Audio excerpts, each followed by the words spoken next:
Before we get to the formal part of our agenda, I'd like to ask our Director of Public Works to come up and talk about some of the storm damage updates that happened last week.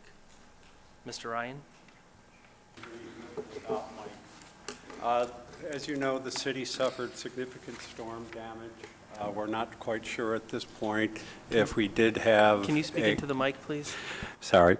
The city on the night of June 20th suffered significant storm damage. We had, as measured within the first half hour, 100-year storm rain, and we had some sort of wind event that knocked down close to 400 trees, uprooted many. In talking with my folks, they say they've not seen it this bad in their history. For those who want to know the path, it essentially went down. It entered the city at approximately 11th and Inkster, went down, took out a lot of trees on Civic Center Drive, seems to have then kind of jumped, and then just on section 11 and 12, and also Lathrop Village, took out almost all the trees. Crews have been out on almost a 24-hour basis since June 20th. We have spent, as of Sunday, close to $60,000, and $11,000 worth, $12,000 worth of overtime. We will be running crews probably for the next 3-4 weeks to pick up the debris. We have, or will be making a request to Oakland County Emergency Management for a mutual aid agreement to help us get more machines, more assistance and people to pick up the debris. We do ask that citizens bring their debris to the curb, not over the curb. We've had some who have moved their branches into the roadway, which makes it difficult for crews to chip or pick up, and it makes it almost impossible for people to drive.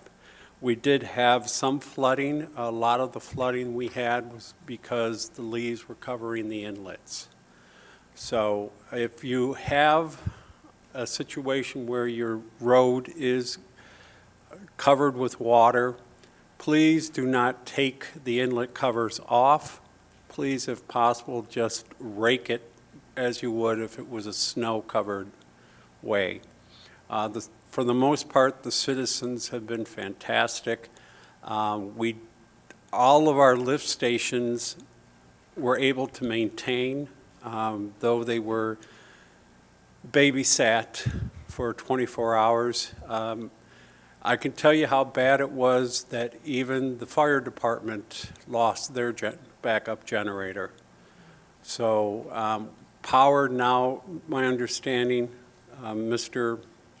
Manager, is all power has been restored, or Mr. Administrator, and we are still forever vigilant.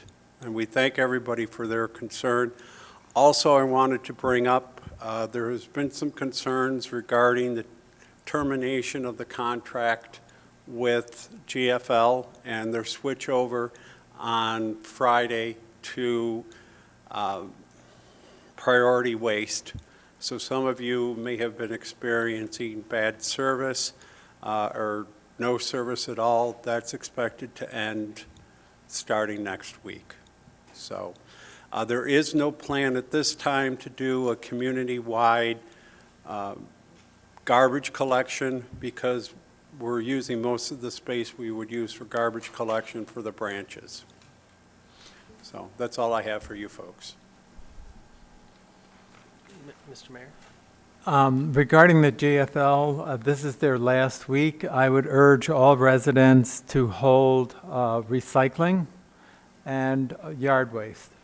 And the reason being is that so many of their workers have walked off the job or are taking leave that was due them and are not at work, so they've been running a skeleton crew, and consequently, household garbage and recycling and yard waste have all gone in the same truck. This is counter to what we contracted. And actually, it's illegal as far as yard waste going into a landfill. So we would ask that you hold your recycling bins for next week, as well as any yard waste. And I know that with the storm, that's a difficult request, but the truth is, there was, as I drive around the city, I see yard waste that was never picked up last week, and this has been the situation for the last 2 weeks. We are looking forward to priority waste coming on board on July 1st, Monday, July 1st. One of the good things about Priority Waste as opposed to JFL is, number one, Priority Waste is a more modern company. Number two is their cameras are encased in their trucks are encased in cameras. So they have, when they pull up to a stop, video evidence of what was at the stop. So if you have a dispute, you can say, look back, I live at blankety blanket street, and they can look and say, sorry, we missed your material. Or on the negative side, if you put something in that shouldn't have been recycled, they can also tell you why it was left.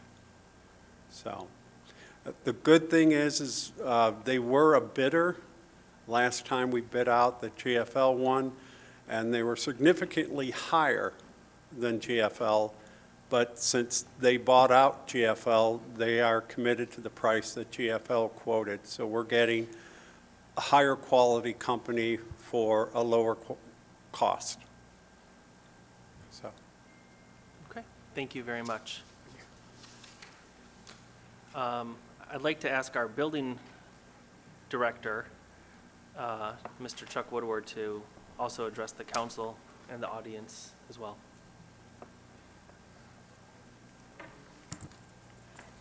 Good evening, Council. The Building Department, along with the assistance of Code Enforcement, has toured the areas affected by the storm in which the damage caused by that storm varied greatly. However, we did see quite a bit of an extensive amount of damage over on the east side. In order to assist those homeowners already affected by the recent storms, the Building Department asked City Council for a motion to waive building permit fees to those directly affected by the damage to their homes and the recent storms. Those building permit fees are only building permit fees and only related to homeowners. And now, is this only for storm damage for homeowners? Only for the storm damage, yes. Okay, so,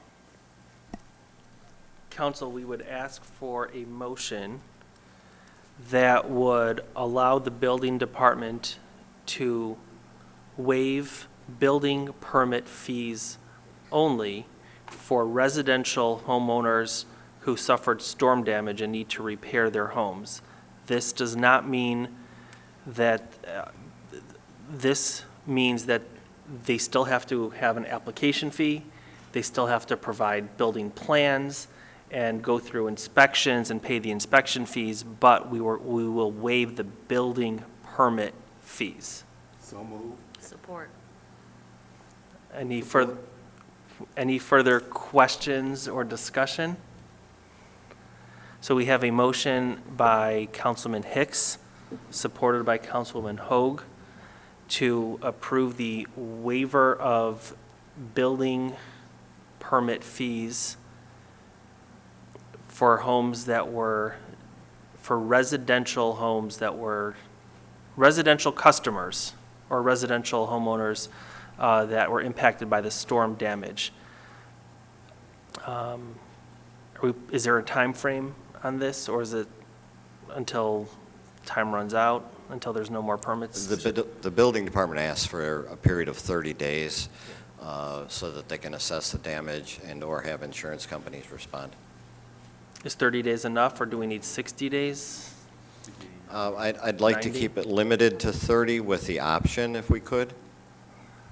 Councilman Hicks? So, through the chair, I would propose 90, because from people that I know who've been impacted throughout the metro area, the adjusters are hard to get out to do the assessment.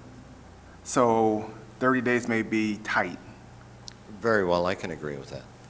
So 90 days is what I would propose. 90 days? Yeah, I mean, All right.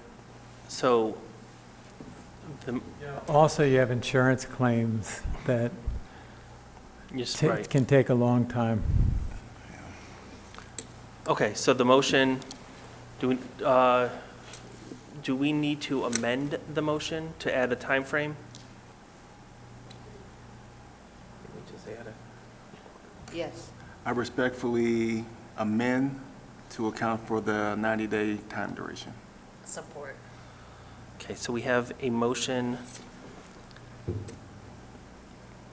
We have a motion to amend the motion to add in a 90-day window effective today through 90 days. So made by Councilman Hicks, supported by Councilman Hoag. Any other questions? All those in favor? Aye. Any opposed? That's for the amendment, and then for the motion, again, the motion was made by Councilman Hicks, supported by Councilwoman Hoag, to waive all building permit fees related to storm damage for residential homeowners, and for a period of 90 days starting today. Any further questions or discussion?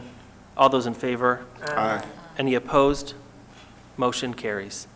And we will make sure to get that information out on cable as well as through community relations on the website and however else we can alert people. Thank you, counsel.